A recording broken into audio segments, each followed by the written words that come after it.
I will now show you how to remotely manage and change the devices you have added to your cloud account. Firstly, sign into your account. From the home page, select the Devices tab. This will take you to your device dashboard from where you can begin to monitor and change the settings of all your devices. Note, as administrator, you have the authority to make any changes. Other users created in the administrator section of the site may not be able to change all settings, but for the purposes of this video, we will proceed with full privileges. Any device added to the cloud can be found under New Devices. To view or change settings, select the desired logger. At the bottom of the dashboard, you can see a number of icons that show the activities that you can view, manage or change for each device. Firstly, if you wish at any stage to stop a logger and archive its data, you can do so by clicking the Archive Data button. A warning will appear before data is archived. When clicking the Archive button, an approval window will also appear. Enter your account details to continue.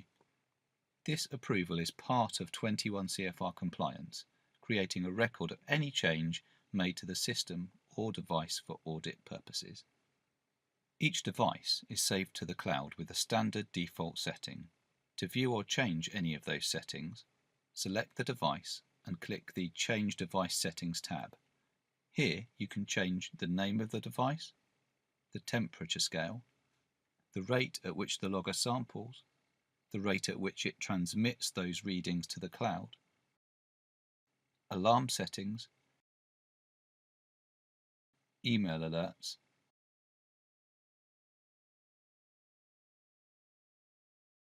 and the device location. We will move this device to the upper floor offices.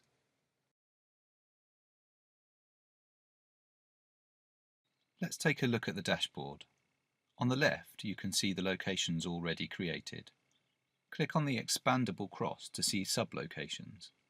Select a location to see the sensors assigned to that particular location, or select the top location to see all.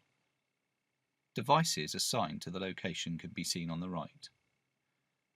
This shows the type of devices, their names, signal strengths, whether they are battery or mains powered, if any alarms have been set, the current reading, and the status wheels, which represent when the next transmission will be made. Devices in alarm are indicated by the red alarm icon.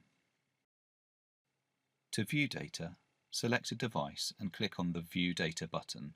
This will show data in graphical form for the duration of the logging session.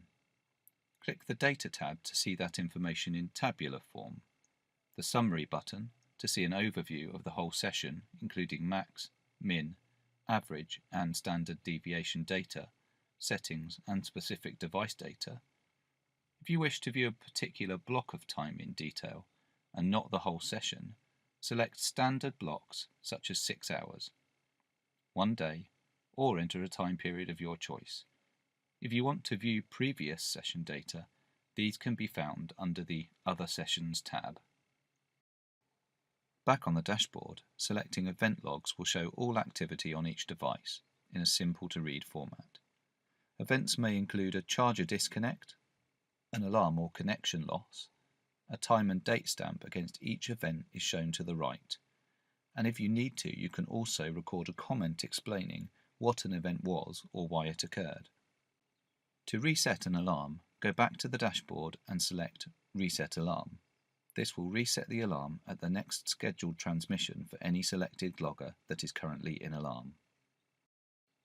Lastly, review the properties of individual sensors by clicking the Properties icon. This will give an overview of details such as logger name, MAC address, last reading, and its current settings. It's important to remember that throughout the device management process, any change will invoke the Approval tab, allowing continuous auditing for 21 CFR Part 11 compliance.